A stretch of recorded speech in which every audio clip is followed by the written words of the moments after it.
I'm Dr. Craig Escude, the host of IDD Health Matters, a podcast where we talk about health, wellness, and health equity for people with intellectual and developmental disabilities. Hope you enjoy it. Hi, welcome to today's episode of IDD Health Matters. I have with me here today Patricia Calandra. Welcome, Trish. Hi, welcome. Thank you. So we're coming to you from the New York Alliance for Inclusion and Innovation Conference here in New York today.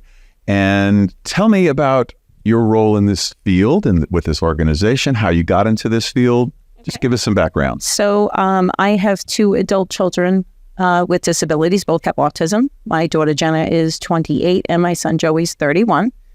And they had started very different paths. My son went the self-direction route, and my daughter has been in residential living since she was 16, and then transitioned from the high school world to the adult world at 21, and went to live in a group home.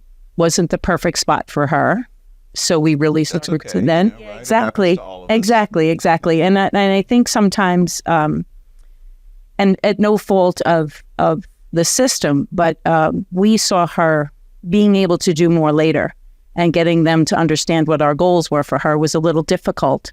So she needed sort of like that transition, like you're not really safe right now, but we need to work on all these goals to get you to your next level, and then maybe consider self-direction. And in that time, I became a self-direction broker.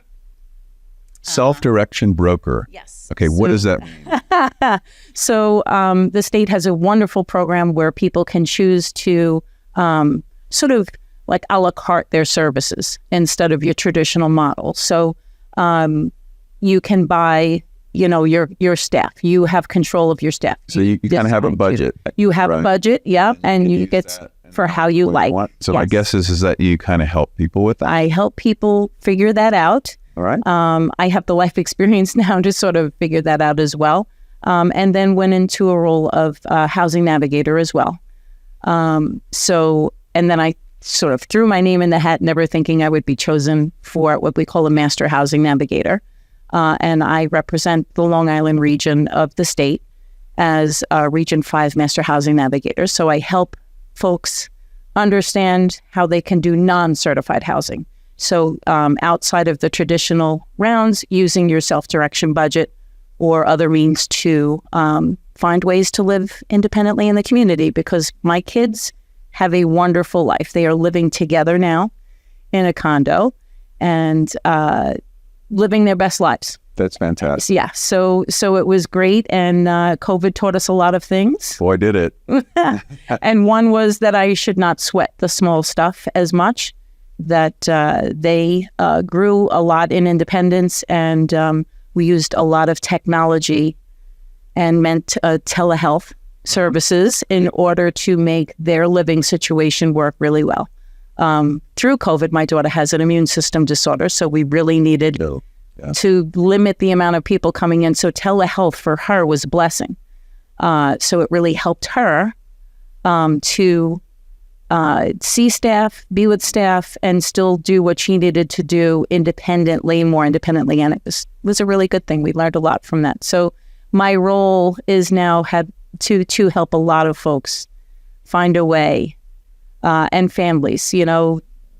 People come to me all the time and say, but my son or daughter needs 24/7. Mm-hmm. And then we introduce, what can technology do to replace some of those people, services and stuff too. There have been a lot of positive things that have happened in this field to help people live more independent and integrated lives. Yeah. And it's great to see. We still have a long way to go. We do. I'm pretty sure about that. Yes. Including in health and wellness. So you mentioned telehealth in particular.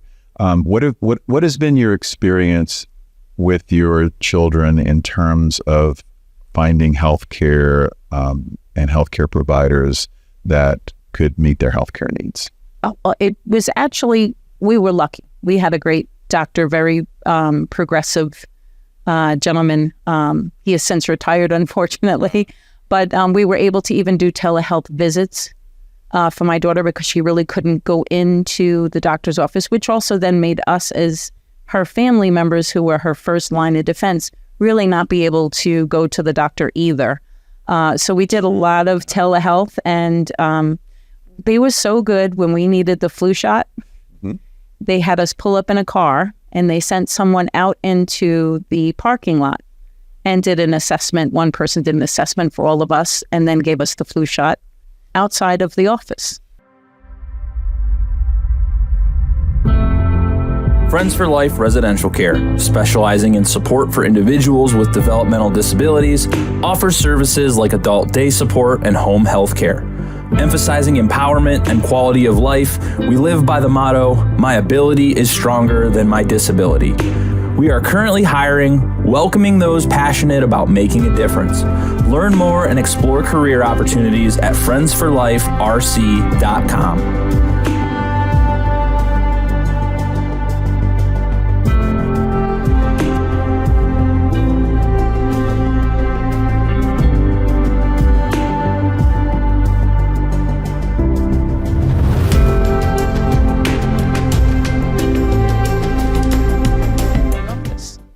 I think that's a perfect example of adapting the environment, the healthcare environment, to meet people in different places and where they need to be, and that can be challenging. And that is something that I think well, I hate to say, well, there are some good things that came out of COVID, but that is one of them. And in recognizing that we can provide healthcare in different ways, I think COVID probably did a lot to boost telehealth.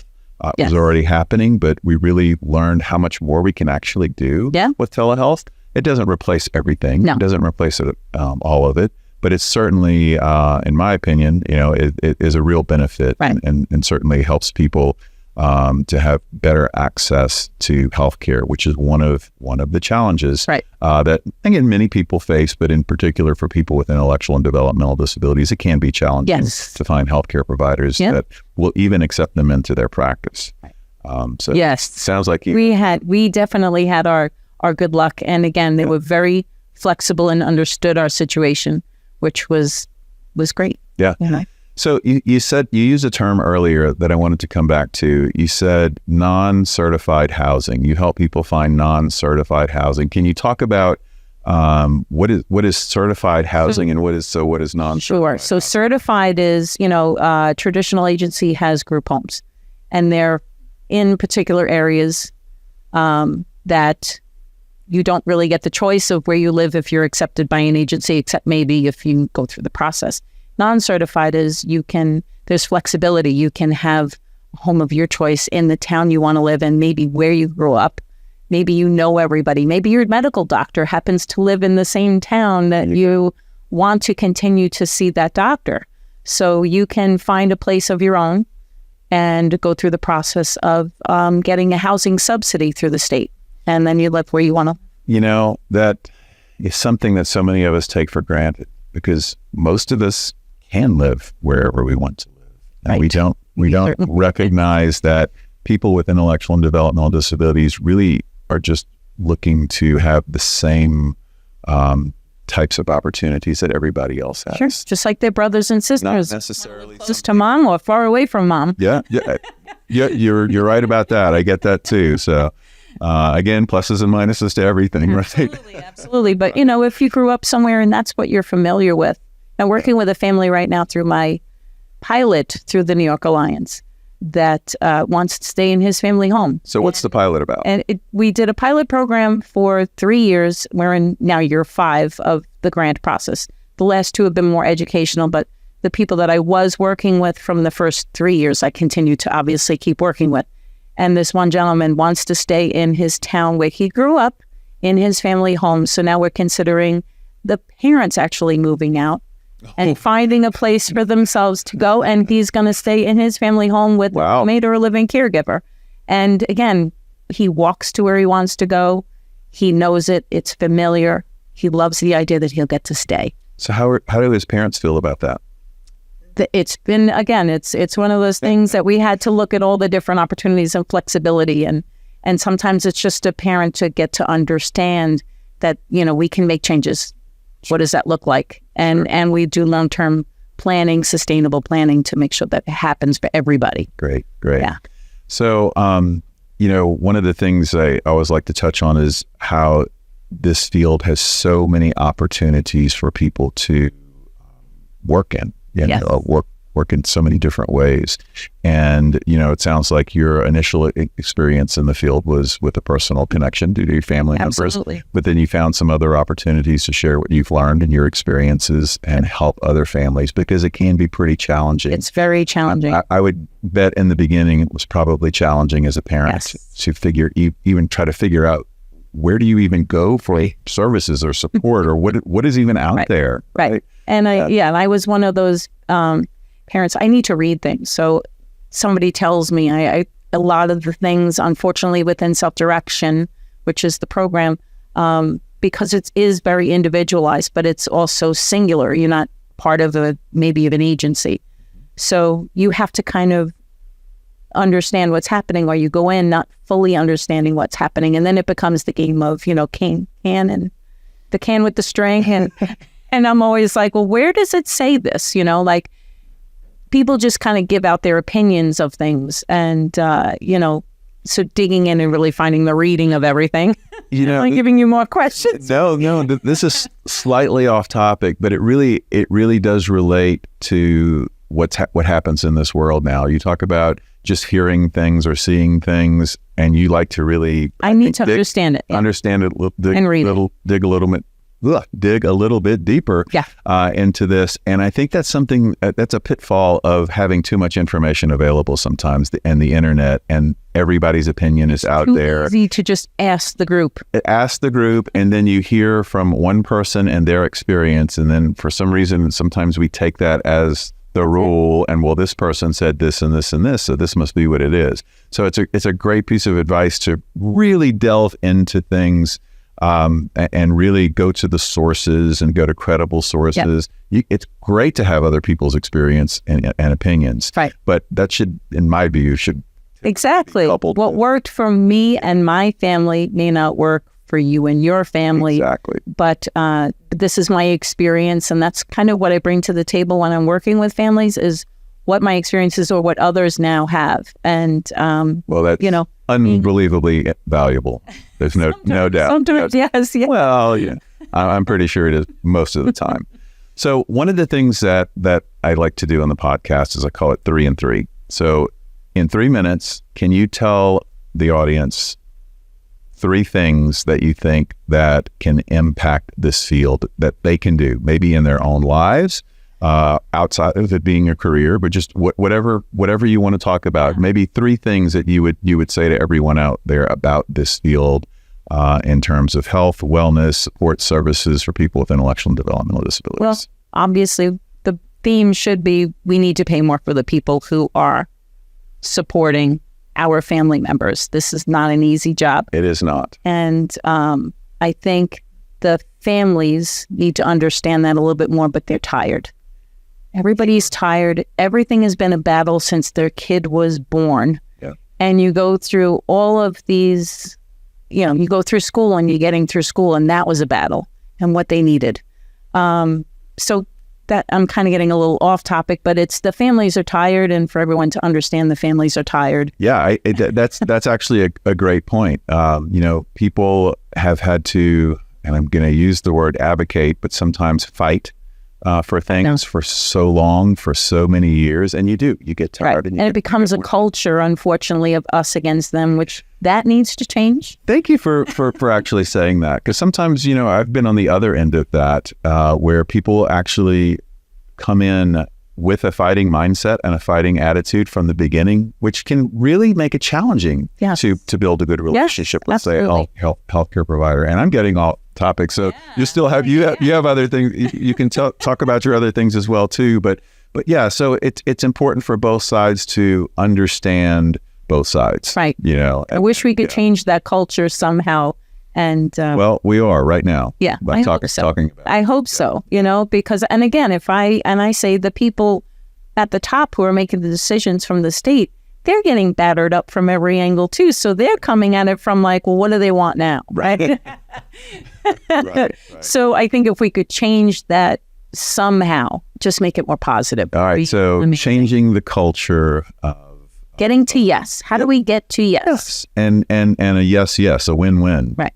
And there are plenty of those. Right. And I think so many times we can find win-wins, and we, both sides come together, and that's the best way to do it, for sure. So instead of always saying no first, I always feel like everybody says no first, and then I'm like, but let's think about it. Yeah. And I came from, so my previous experience in life, I worked for Williams-Sonoma for 20 years as a regional manager. Yes. So I come at it from all the time of, even from a customer perspective. How do we get the customer satisfied? How do we get to yes? So same kind of mentality and culture needs to happen within. Like, you need to be able to work together. That's a valuable skill for sure. Yeah. So what else would you talk about? Oh, boy.